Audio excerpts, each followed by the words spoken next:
Après la mort de Paris, Hélène fut forcée d'épouser le prince Deiphobus. Une énorme tristesse envahit le cœur d'Hélène et elle culpabilisa pour les erreurs qu'elle avait commises par le passé, qui avaient entraîné la mort de milliers d'hommes et étaient à l'origine d'un immense malheur. À cette étape de la guerre, les autres femmes de Troie détestaient Hélène. Elles pouvaient déceler le mépris dans leurs yeux. Elle était tenue pour coupable de toutes les tragédies du royaume de Troie. À l'extérieur des murs, Ulysse réfléchit à la façon dont il pourrait briser la dernière barrière prophétique qui empêche la prise de la ville. La ville de Troie ne tomberait pas si elle avait le palladium d'Athéna dans ses murs. Mais le rusé Ulysse élabora un plan pour rentrer dans la ville. Il avait besoin de l'aide de son ami Diomède. Diomède battit et fouetta Ulysse comme s'il était le pire des criminels. Cette flagellation était primordiale pour la réussite du plan d'Ulysse. Ulysse revêtit une tunique en lambeaux et frappa aux portes de Troie pour demander de l'aide. Ulysse, sous son déguisement, a dupé les Troyens en leur disant qu'il était un marchand étranger, capturé par les Grecs, alors qu'il tentait de faire entrer clandestinement des provisions à Troie.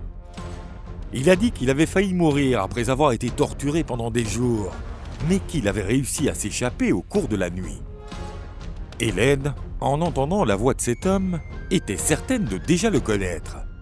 Pour lever tout doute, elle dit que ses servantes s'occuperaient du visiteur. Les servantes d'Hélène baignèrent Ulysse et soignèrent ses blessures.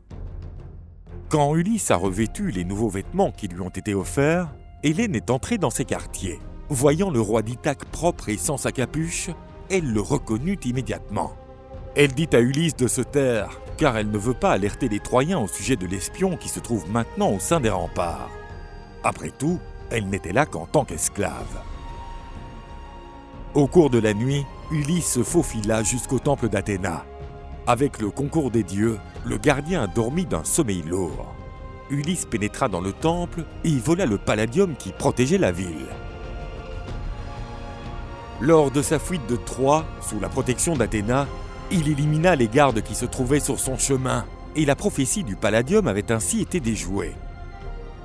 Après avoir montré le palladium à tous les guerriers grecs, les chefs des Achéens motivèrent les troupes à se préparer à l'assaut ultime de la ville de Troie. Les archers troyens, debout sur les murs, continuent de repousser la tentative d'assaut. Mais le brillant Ulysse trouva une stratégie innovante. Les guerriers grecs avancèrent ensemble, épaule contre épaule, avec leurs boucliers levés. Ils formaient une sorte de grande tortue. Les flèches des Troyens étaient inutiles contre la formation d'Ulysse, et les soldats se dirigèrent vers les portes.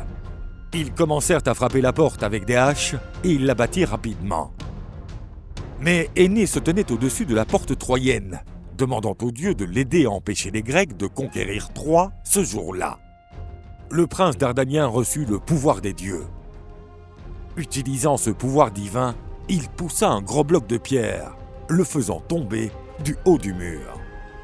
Le grand impact du bloc a entraîné la mort de près d'une douzaine de guerriers et en a blessé plusieurs autres.